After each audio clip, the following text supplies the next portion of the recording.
Nitarika resabe tao amin'ny tambazotra tserasera indray ny filoha teo aloha Andry Nirina Rajoelina tamin'ny omaly rehefa namoaka an'ireto sarin'ireto tao amin'ny pejiny i Antelme Raparany.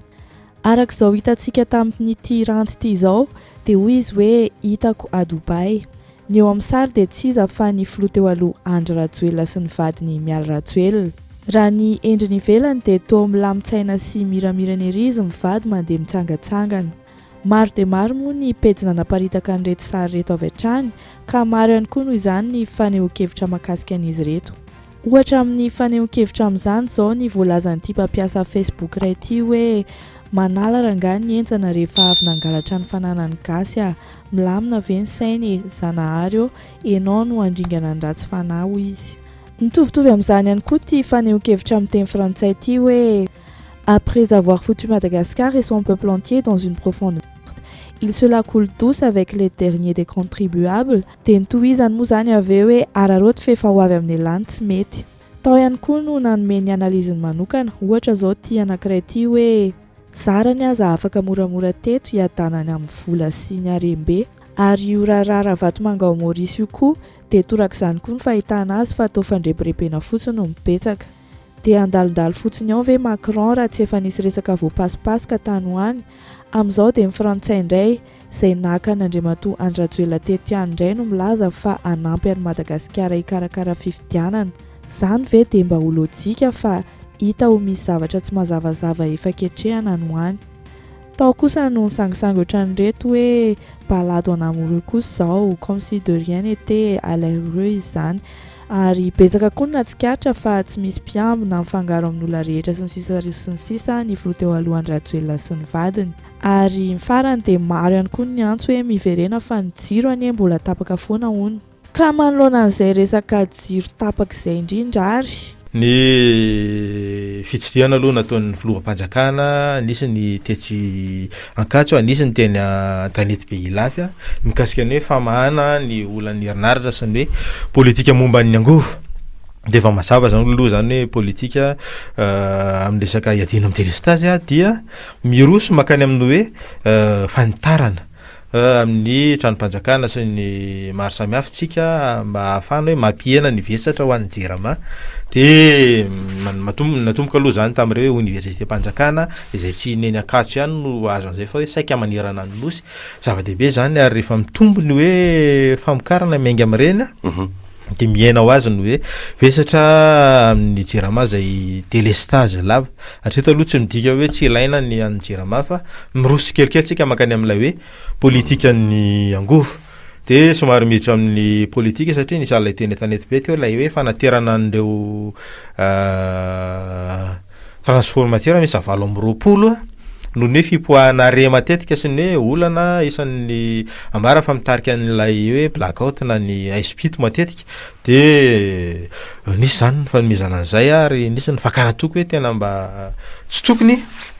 izy tsony hoe fahatapahana tena hoe miainga amin'ny fahampitehana ohatran'ireny fa lay karazana hoe délestage tsy tokony lava be satria famokarana ny andekaleka zany raha nambara dia hoe efa manomboka miakatra ny fampiasana milina ihany koa mitombo na izany zany mbola misy ireo gapy fa misy orinasa tsy miankina zany ohatra hoe manome 5.3 mégawatt apetraka ny vato izay isany hoe zava-dehibe zany amin'ny lafiny anankiray fa momba ny fikirakarana ny politika isany hoe fanaovana politika zany isany antsoavina ataon'ny filoham-panjakana tao anatin'izay no hoe tokony mba amelana sy hoe tsy hitondrana resaka amin'ny rehefarehefa intsony amin'ilay fiainana ara-piarahamonina sy ara-politika amin'ity firesahana lavany hoe fiaviana avatsy avaroty satria izay hoe Madagasikara efa napetraka Andriamanitra ho nosy ny mponina eto malagasy no iantsona azy ary ny malagasy ny navaiza efa mifanambady dia lasa hoe mirefarefa be raha mbola hoe hoizina amin'ny hoe avatsy na avaroa fa dia hoe ny fahaiza-manao sy ny herim-po malagasy amin'ny resaka hoe fanendrena olona ny fiaraha-miasa sy ny sisa dia tena hoe miainga amin'ny fijerena hoe fahaiza-manao fa tsy ny fiaviana ka zay ilay hoe lalatsaina isan'ny hoe tokony hitondrana fanovana sy fanavaozana ihany koa amin'ilay fomba fijery sy fiezahana ampisarabazana eto amin'ny firenena dia tahaka an'izany rehefa fanamariana foana moa efa eto amin'ny olo-pirenena no hoe toezara eny amin'ny Facebook eny ny fiezana manompa olona sy manaratsy olona zay tena hoe enjana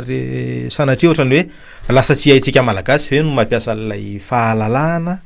sy fahafahana fa de tena ohatrany hoe mandeha ho azy ny fanalambaraka sy ny fanompana olona sy ny fanasoketana be fahatany eny amin'ny tambazotra tserasera eny de ohatrany hoe indraindray raisana amaivantsika hoe nitoro ny ranona ohatra de ohatrany hoe zany ve de hitoriana olona fa ny zavatra iverina fa bitika tahaka an'ireny sy tsy andraisana andraikitra tsy andraisana fanapaha-kevitra no isan'ny hoe fositra anankiray mitondra antsika makany amin'ny gaboraraka sy ny tsy fanjariana maro samihafa ka zay lay zava-dehibe sy ifanentanana foana hoe mila fandraisana andraikitra sy fahatongava-tsaina eo anatrehan'ireny toe-javatra hoe mamohatra sy fiezahana mitondra makany amin'ny toe-tsaina mirefarefa ireny de tahaka an'izany ihany koa moa zany lay endrika fitadiavam-bola sy fampiasana ny anaran'ny fanjakana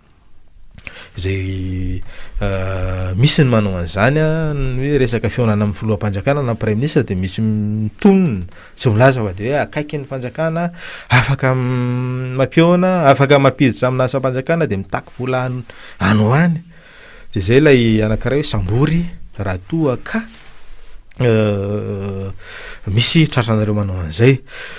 anisany hoe zava-dehibe zany amin'ny lafindray amin'ny fametrahana ny fanjakana tandalana sy ny lamina ara-piaramonina sy ara-politika mba mizotra makany amin'ilay hoe politika mahomby sy tena makany amin'ilay fanavaozana ka tsy azo maivanina de tena hoe anjarany tsirairay fifanabiazana moa izy io de anjarany tsirairay no mandray lesona sy mijery hoe inona mety inona tsy mety ao anatin'izay fa anjarantsika ihany koa no mitarika ny sainydrehetra mba ho any amin'ilay hoe tsara sy mety kokoa ahafahana mba tena hoe mandrindra sy mampilamina ny fiainam-piarahamonina sy ny fiainam-pirenena dia maraparana antsika azy angamba mbola manana 10 minitra isika mitoetra raha mikasika ny hoe fanendrena olona ny fifandraisana any ivelany sy ny sisa sy ny sisa satria adefitra moa hatramin'izay ilay hoe tao anatin'ny tolona dia miala rahatsoelona sy ny firongony de samy nananana andraisany azy de mandeha taty aoriana ny adefitra maro samihafa hoe ary tonga hatrany amin'ny fanenjehana ny fitondram-panjakana hoe mbola mampiditra ny zatsy na anjaroa de misy moa reny volomboasary ny isany voatonona tao anatin'ireny de misy moa ny karazana hoe setriny sy fanazavana ihany netin'ny fitondram-panjakana mikasika an'izy ireny hoe raha ohatra hoe misy olona kosa hoe tena ilain'ny firenena de ny mety hoe fiarahana kely tamin'ny teo aloha na ny mety hoe fifandraisana noho ny asa sy ny sisa ve no entina atao sakana any amin'izany de isan'ny fitarainana voaray aloha zany amin'izao fotoan'izao ny mikasika ny hoe fifandraisan'ny Madagasikara sy maroka teo anatrehan'ny hoe fanesorana zany ny ambasador nisy ireo nisy ny fanapahan-kevitra tavabolana lasa zay ambasador miisa 4 izy zay no isan'ny hoe nandraisana fanapahan-kevitra ny esorana de tahaka an'izany tany Chine ny alohan'izay tatsy Maorisy de maromaro fa isan'ny fanamariana voaray ny avy any amin'ny firenena marokana zany avy amin'ireo hoe diaspora no ny fahazapana zany hoe nisy ny ezaka nataon'ny ambasadora zay vao nisorina heritaona lasa no nipetrahany teo Andriamatoa Johary Rajobison izay hoe nisy ihany zany somary nalahelo sy diso fanantenana teo anatrehan'izay de nampatsiasy nany hoe betsaka reo mariny niaraka tamin'ny fitondrana teo aloha ary tao anatin'ny fitondrana teo aloha no natao ny fanendrena fa tena hoe niasa tamin'ny mateknisianina azy lay olombelona raha ny voaraisy ny fanamarena zany avy amin'ireo diaspora avy any Maroka noho ny ezaka maro samihafa sy ny fiaraha-miasa sy ny fiahinan'ireo malagasy tany toerana de isan'izany zany ohatra ny hoe fifanarahana mikasika na fampiofanana momba ny fandraharahana zay nositsahan'ireo malagasy indrindra fa reo hoe mpianatra nandritra ny 9 volana tao anatin'izay hoe nahatongavan'ity ambasador ity de misy fiaraha-miasa goavana amina université marokana zay hoe mikasikana fanifanana ihany koa ary tsy ny any Maroka ihany fa treto Madagasikara mahazo an'izay de misy an'ireo hoe karazana boursa samihafa men'ny fanjakana marokana zany indrindra fa no hoe boursa doctorale zay ahafahan'ireo tanora malagasy manitatra ny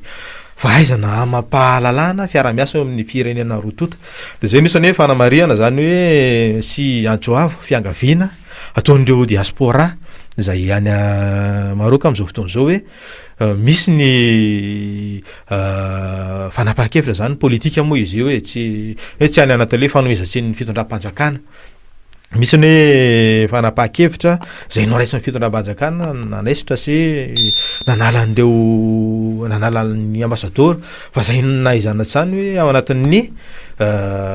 politika zany hoe fanadiovana sy fanesorana andreo ambara fa mpiarady tamin'ny fitondrana teo aloha fa naizana zany de miresaka zany reo diaspora hoe misy ihany mety hoe cas exceptionnel ary lay olombelona technicien fa tsy politicianna nezaka hoe nametraka ny fifandraisana mahomby ary na ny hoe fanjakana marokana ary raha ny firesaka ny diaspora tsy hoe mandoka lay olontsika na hoe manandratra azy ao anatin'izay fa lay tatitra sy etahitan'ny malagasy apahana malagasy hoe maro ihany koa any ivelany de miresaka hoe tena nety sy nahomby ny fifandraisana tamin'ndry zareo marokana ary na ny fanjakana ny toerana ary nakasitraka de ny malagasy any toerana ihany koa maneho sy manamafy hoe nisy ny ezaka maro natao anatin'ny hoe fitondrana teo aloha ary no nisy an'ilay fanendrena dia maniry ny toizany hoe fiara-miasa zany sy fanoizan'ity ambassadeur ty ny asa zay ny andraketany amin'ny akapobe moa eo amin'ny 5 taona efa taona eo matetika ny fempotoana iasan'ireny ambassadeur reny any amin'ny firenena iasany fa ny atsika zany ty anankiray telo herintaona asa mety mbola isy ve ny fifampiresahana sy ny hoe antsoavo ataon'ireo diaspora anamafy an'izay fangatahana zay fa raha ny hita aloha zany misy diaspora anankiray zay isany hoe nanentsika sy nanakihana andreo zavatra tsy mety avy amin'ny nataon'ny fitondrana teo aloha isany hoe lasa ohatrany hoe nanosorona ny tenany tsy afaka averina teto Madagasikara atao anatin'ny fitondrana rajoelina isan'ny manao antso ihany koa sy manamafy an'izay hoe fangatahana nataon'ny diaspora malagasy zay ka zay resaka diplomasia Madagasikara sy Maroc ihany koa isan'ny hoe firenena izay nanana fifandraisana hatry ny ela ary isan'ny hoe raha ty Afrika isan'ny akaiky atsika izy io noho ny fifamatorana ara-tantara satria ny mpanjaka marokana fahiny tadabian'ny mpanjaka ankehitriny izy iny de isan'ny hoe natao zestany teto Madagasikara tamin'ny fotoan'androny tany Antsirabe de misy ireo karazana hoe mari-pahatsiarovana samihafa natao zareo marokana teto Madagasikara anisan'izany nandritran'ny dia ny mpanjakandry zareo teto amintsika tamin'ny 1924 tao anatin'ny fianambian'ny francophonie izy iny dia isan'ny hoe Madagasikara dia nanamarika an'izay fahatongavan'izay izy nanamarika ny diany niraisina manokana tany Antsirabe izany hoe zava-dehibe zany amin'ny lafiny anankiray ka antsoavo sy tsetsatsetsy avy amin'ny malagasy avy any atoerana no ampitaitsika ao anatin'izay de andrasana hoe inona no vokany sy ny mety ho akony satria manana ny fahefany sy ny fahalalany malalaka ny fitondram-panjakana ao anatin'ny hoe fijerena hoe izany olombelona afaka metraka ny fiaraha-miasa ho an'ny mpitombotombontsoa Madagasikara ao anatin'ny zavatra tahaka an'ireny satria diplomasia ihany koa ny resaka dia manana ny fahefany feno ny fitondram-panjakana de isan'ny hoe zavatra tsy azo amaivany iny nampitaina noho ny antso sy fanairana nataon'ireo malagasy izay isan'ny hoe olo-pirenena tondra ny anjara birikiny ihany koa ho an'ny firenentsika zay monina any ivelany any.